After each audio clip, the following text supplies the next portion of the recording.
표정이 안 좋으시길래 들어오셨는데 오늘 큰일 났구나. 그러고 있었는데 생각보다는 괜찮은.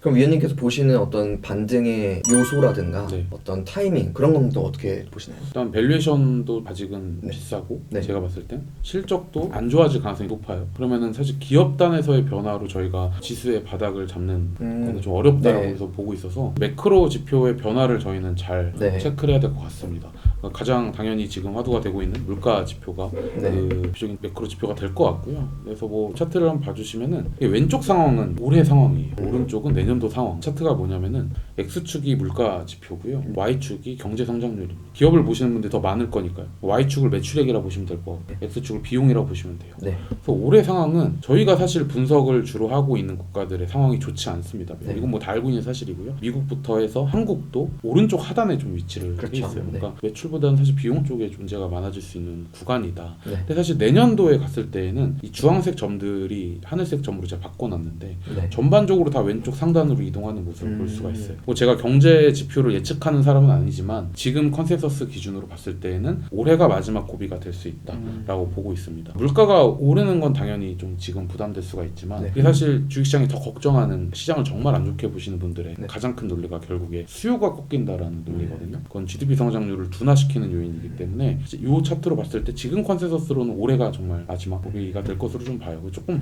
시기적으로 봤을 때에는 뭐 저희는 미국하고 유럽하고 한국, 중국 정도를 보면 돼요. 근데 미국 보시면 올해 경제 성장률하고 물가 상승률의 갭이 마이너스 4%포인트입니다. 네, 코로나 때만큼 벌어져 있는 상황인 거죠. 네. 유럽도 올해가 고비고요. 한국도 마찬가지입니다. 근데 이제 제가 블룸버그에서 컨센서스를 주로 보고 있는데 한국 같은 경우에는 네. 내년 상반기에는 네. 다시 경제 성장률이 물가 상승률을 역전하는 시기가 네. 오게 되거든요. 네. 그래서 뭐 지금 컨센서스대로라면은 하반기 어느 시점에는 저희가 좀 바닥을 체크할 수 있지 않을까라고 보고 있어요. 근데 그거는 물가 상승률 자체에 대한 예상이 조금 약하게 예상된 거 아닐까요? 그렇죠. 물가 지표들이 지난주에 CPI 나왔잖아요. 네, 금요일에 근데 나왔죠. 조금씩 컨센서스가 오르긴 합니다. 네. 네, 그래서 저희는 요 모니터링을 계속 해야 된다는 생각인 거죠. 지금 어쨌든 화두가 그냥 인플레이션이잖아요. 네. 이게 잡힐 만한 요소들이 앞으로 좀 있을까요? 글로벌하게 봤을 때. 일단 전쟁이 제대로 끝나야 그쵸. 될 것 같아요. 네. 유가가 잡혀야 모든 게 다 해결이 네. 될 것 같고. 물가가 핵심이라서. 네.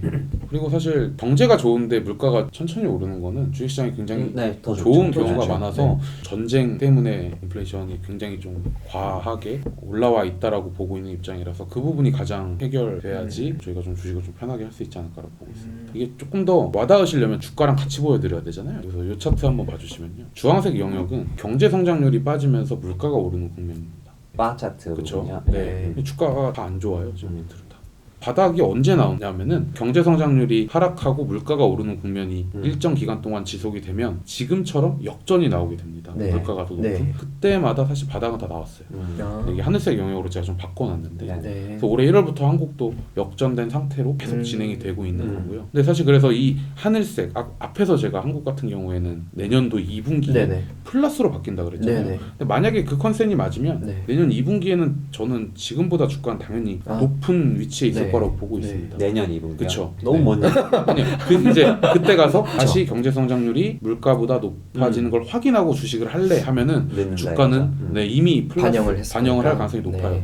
그래서 저희는 잘 안 보이시겠지만 이 회색 막대 그래프가 줄어드는 구간을 잘 찾아야 된다라고 저는 보고 있습니다. 아, 그래서 뭐 경제 성장률이 계속 둔화가 되고 있고 물가는 예, 예. 오르고 있지만 예. 언젠가 이 갭은 축소가 되기 축소하면서, 마련이거든요. 네. 전쟁이 뭐 갑자기 그쵸. 끝난다던가 하면은 네. 그러면 이 구간에 저희가 좀 반등을 노려볼 수 있지 않을까라고 아. 보고 있어요. 그래서 이 축소되기 시작할 때 연구원님이 어떻게 저한테 좀 시그널을 주시는 건가요? 개인적으로? 네, 저 계속 업데이트를 한번 해보고 있겠습니다. 이게 월마다 아마 이게 GDP 같은 경우에는 네. 분기마다 나오는 값이고 물가지표는 월마다 나오니까요. 네. 네. 이게 자주 소통해야 돼요. 이게 네. 그냥 냅두면은 다 반등한 다음에 제가 그때 말씀드렸잖아요. 이게 끝나는 경우가 많아서. 그래서 어쨌든 저는 최대한 예측을 해보려고 하는 그쵸, 입장이 그쵸. 있으니까요. 네네. 저는 대략 한 10월에서 11월이라고 보고 있습니다. 음. 그러니까 모든 위험 요인 요인은 그때 있는 것 같아요. 기업 실적도 저는 2분기보다 3분기를 가장 걱정하고 있어요. 일단 첫 번째 걱정하는 이유는 그로스가 너무 낮습니다. 작년 3분기가 너무 좋았기 때문에 네. 올해 3분기 실적의 기업들의 YY 기고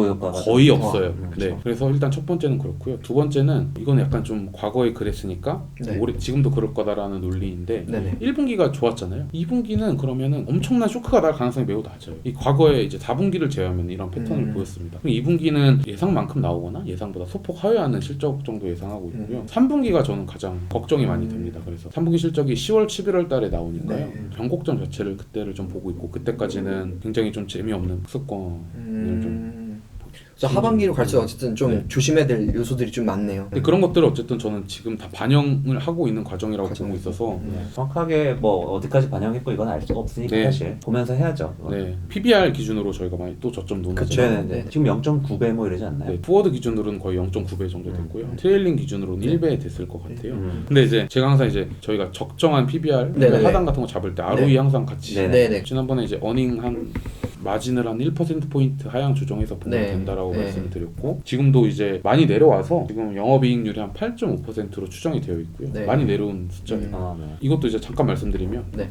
1분기에 실적이 좋았는데 영업이익률 추정치는 또 하향 조정이 됐어요. 섹터 애널리스트들도 되게 박하게 지금 추정하고 있는 중입니다. 아무래도 물가 때문에. 네, 맞습니다. 네. 그래서 물론 이거보단 더 내려올 것으로 전 예상을 하고 있지만 네. 그래서 뭐 7% 중후반 정도로 끝날 것 같은데 이 영업이익률에 해당하는 PBR이 1.03배 정도 되거든요. 그럼 2,500 한 20선 정도가 됩니다. 트레이딩 기준.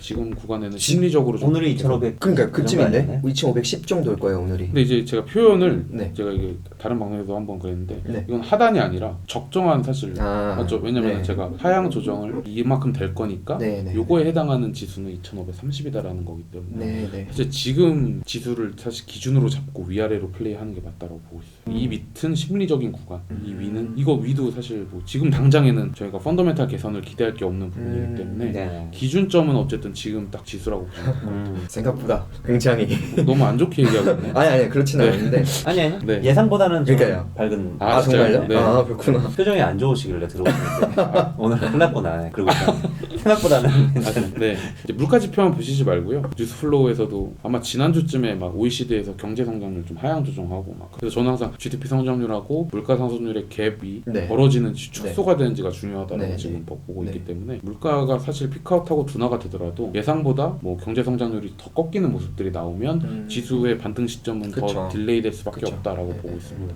네. 현금이 많이 고갈됐다라는 부분에서 놀라시더라고요. 저희만 고갈된 건 아니네요. 그러니까 제 주머니도 지금 고갈이 되고 있는데